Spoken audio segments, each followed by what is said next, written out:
Yeah, I saw you do like a breakdown of like all the new shit that's rolling out, and it's not just the Jason Lee show. No. It's like you're doing a live stream. There's Jason Lee Experience. You're doing like Monday through Friday. There's like going to be something, right? So there's the Jason Lee show on Revolt.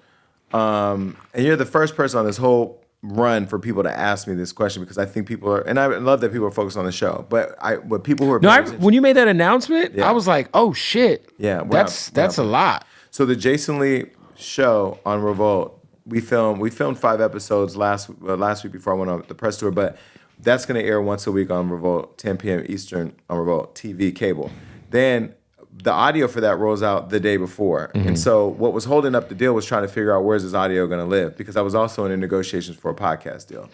So the audio now rolls out on the Jason Lee podcast on Mondays. It airs on Revolt Cable on Tuesdays and then Revolt YouTube on Wednesdays. And the experience is different because you get a 44-minute cut down on Revolt, but then you get, like Cardi B, we gave a 44-minute cut down on Revolt TV, but then we did an hour and 27 minutes on Revolt YouTube. So it's all the stuff that you don't see on the TV show, you see on the YouTube.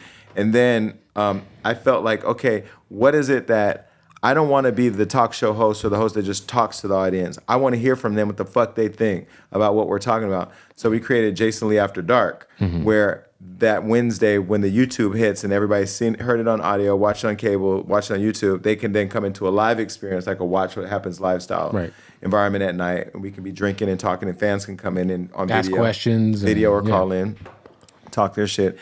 And then the Jason Lee podcast will air on Fridays. And so the Jason Lee After Dark will be on HollywoodUnlocked.com. We have a paid place or membership place. Right.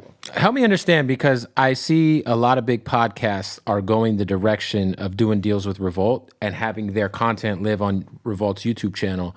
I'm sure that the monetary compensation is the main motivation for that. For you, though, you feel like a really strategic guy. Yeah. Why not have the Jason Lee show live on your own channel that you own and you control? I mean, I know it's money, but just from like a person on this side of the camera, like I'm just curious, because I see a lot of people do it. Yeah. Okay, that's a great question. One, shout out to Tavio Samuels, the CEO of Revolt. Brilliant. They're killing it. Brilliant black man who believes in culture, who believes in black creators, who believes in creators of culture, period. And I've been really big on ownership of your content, being able to create strategic partnerships to elevate your brand, finding people who believe in you as much as you believe in yourself. And Detavio did that. I talked about faith over fear and being able to have like there was a fear to like run up on Diddy for a deal or to hit Diddy for a deal. And then I got over that and I got his number and I called him directly and he put me with Detavio and Dion on his team. And we've been able to really craft a relationship with Dion on the Daily On side and with them at Revolt. What I love about them and why I chose them over all the other networks we're talking about is because when we got into the weeds of the deal, ownership was important to me.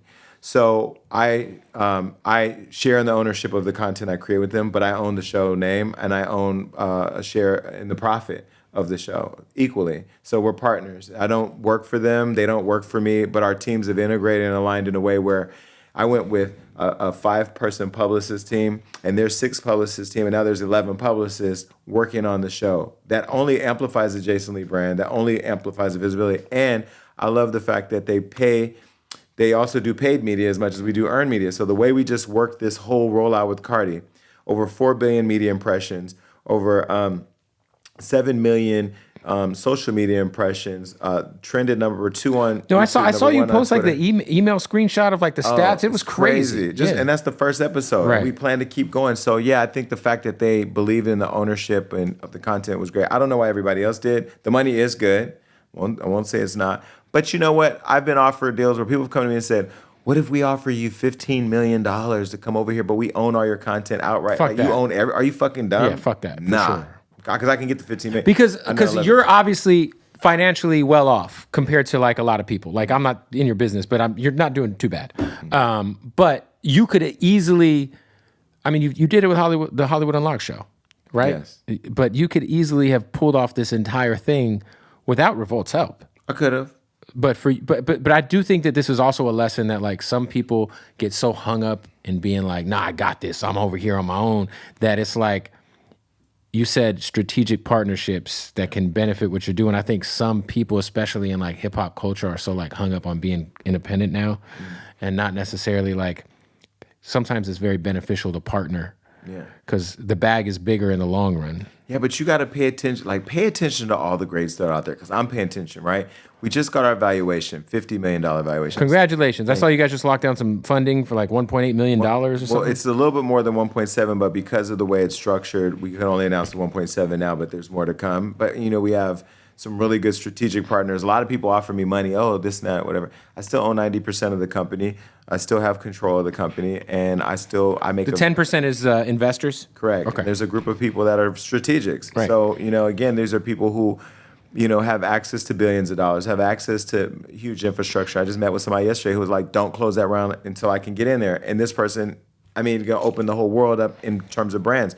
So when I look at how I built it, Jay-Z said, somebody who, people are afraid to sell equity in their business. Do you want to get to that $1 billion status? It's not about what you give away. It's about how you sell it off, or how do you allow people to get in strategically. So if I have 50% of a company that's worth $1 billion, I walk away with $500 million. Or would you rather have 100% of the company that's worth $1 million? Right. So that really, you just have to decide what you want to do. And that for me was always like, I look at the Jay-Z's, I look at like the Puff. Diddy is the best marketer in the business. If you followed his career from Uptown, and I followed it, and so to be able to be on a network that's black owned, that he's actually greenlit, and that Datavio is leading. Also, even Diddy, look to him. Like Diddy, Bad Boy had partners in the whoever their major distributor. It's Ciroc. There's a liquor partner there. Diddy's the face of it, but he's an extremely smart man, and I'll be very clear. I don't have a relationship with him like that. Right. I got his number, and he's on text, but we're not on the phone every day like I am with other people. I don't have that relationship with him. And I don't know where the relationship will go, and I don't know what the future holds. But for right now, I really love what we're doing over there. And we have ideas for where we want to take the show. Of course, this is like we're dating now. Right? Mm-hmm. We're trying to see. Episode 1 is a success, that's for sure. Episode 1 was colossal, but that comes with a lot of pressure. What's episode 2 going to do? Or episode 3? But I don't have any. I'm not worried about it because I know that I'm more locked into this than I've been in anything I've ever done.